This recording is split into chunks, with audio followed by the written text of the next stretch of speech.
Dragi prijatelji, poštovane domaćice i domaćini, dobrodošli na moj kanal i u moju kuhinju.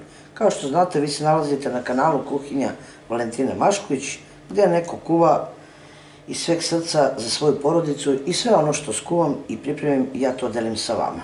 Danas ću pripremati jedan rustični kukuruzni hleb koji je jako tražen po marketima, ali moja preporuka da ga ipak sami pripremite, čast izuzecima, ali mnogo ne verujem u čistotu tog hleba u marketima, što se tiče sastojaka.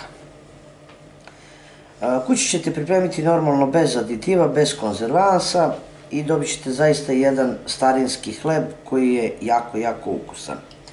Pa da vidimo šta nam je potrebno za takav jedan hleb. Ja imam tu 2 deci ili 200 ml mleka koje je sobne temperature, so, šećer, ulje, 1 kašičicu praška za pecivo, 30 g kvasca, 200 g kukuruznog žutog brašna, možete i belog, i 350 g običnog brašna. Ono što ću prvo uraditi je da uključim da se voda zagreje, treba mi vrela voda, a za to vreme u jednu posudu stavit ću kvasac, prelijat ću ga sa 2 deci, kao što kažem, sobne temperature mleka.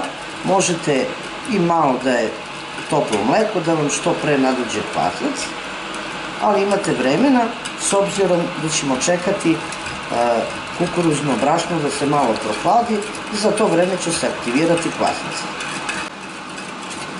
Nakon što sam razbila kvasac, njemu ću dodati 1 kašičicu šećera i 1, 2 do 3 kašičice običnog pšeničnog brašna.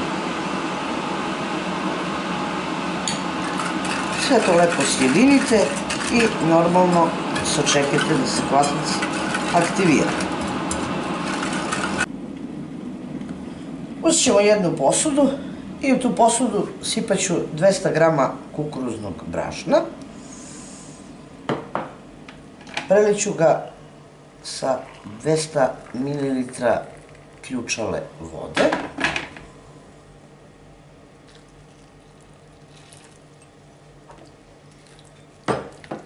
Sjedinit ćemo ovako. Ako vidite da je brašno još suvo, slobodno možete dodati još malo vode, jer sve zavisi koliko je, evo, ovdje još hvali malo, kakvo je brašno.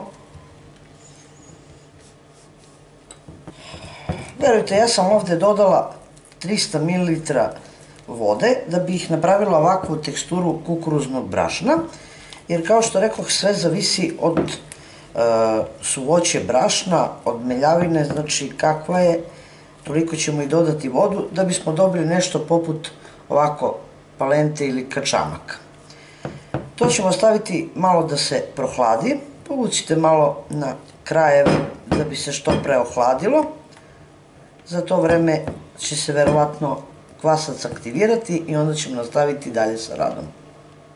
Kvasac je krenuo, kukuruzno brašno se prohladilo, sipat ću u njega 100 ml ulja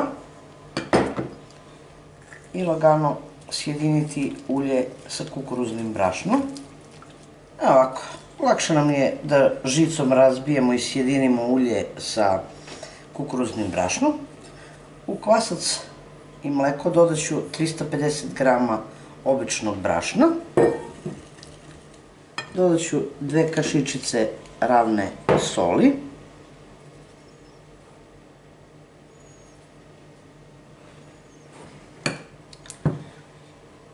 I dodat ću ovako ovo kukuruzno brašno.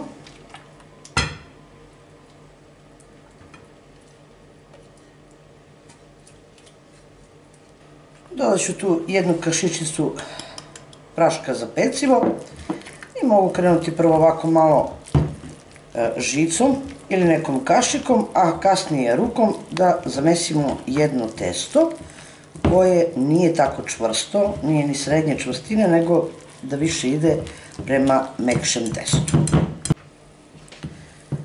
Evo vidite, sa 350 g Testo je po meni još dosta meko. Treba biti meko, ali ne ovako.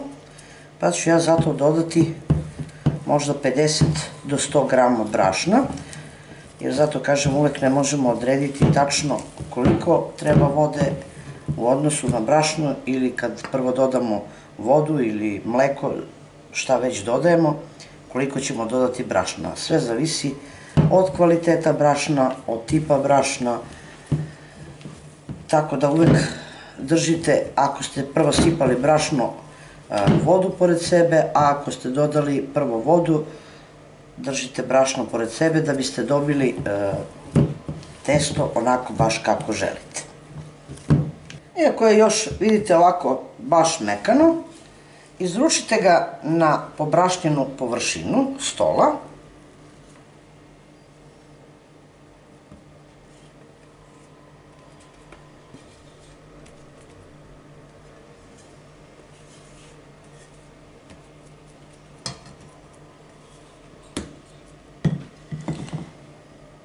I uz pomoć ovako špakle jednostavno oblikujte hleb, odnosno jufku, ne hleb. Nakon što smo što špaklom, ovom što rukom jednostavno formirali jednu jufku, uzet ćete jednu čistu posudu, naliti u njoj ovako malo ulja i stavit ćete ovu jufku, ovo testo,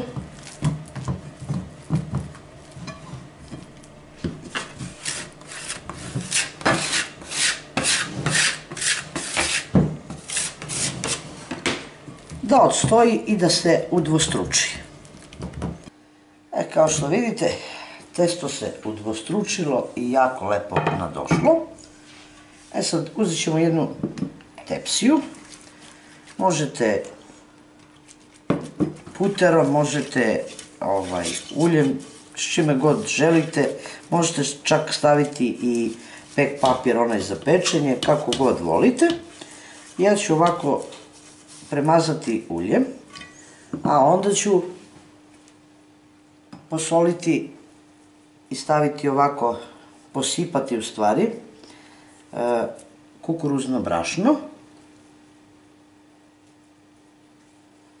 po donjoj površini, znači, tepsije. I ovako, uzet ću malo na podlogu stola, jednostavno izručiti svo testo. Sad samo lagano rukama skupite ga.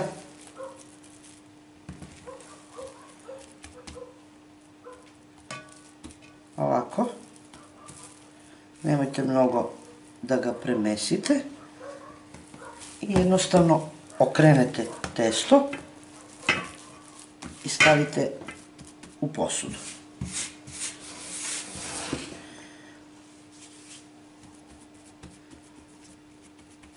Lepo rasporedite hleba po celoj površini. Time ćete istisnuti vazduh koji se nalazi u testu.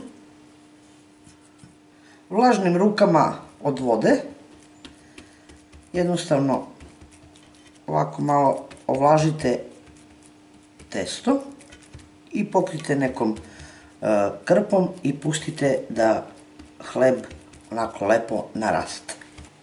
Evo ovako, negde na polovini stasavanja uzet ću ulje, lagano premazati površinu pogače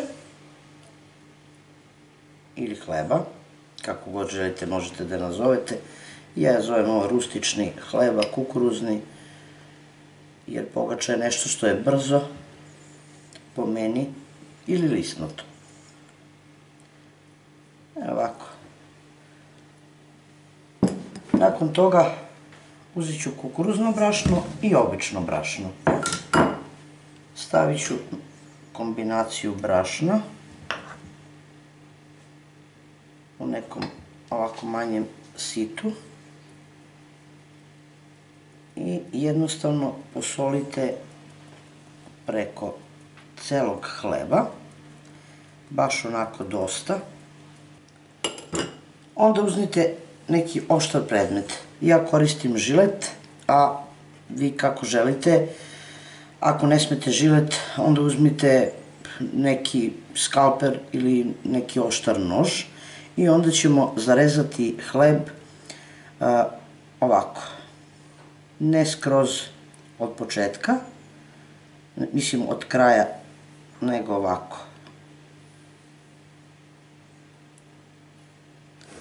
I pustit ću da još jedno 10 do 15 minuta naraste u samoj tepsiji, a onda uključite rernu na 180 ili na 200, zavisno kako peče vaša rerna.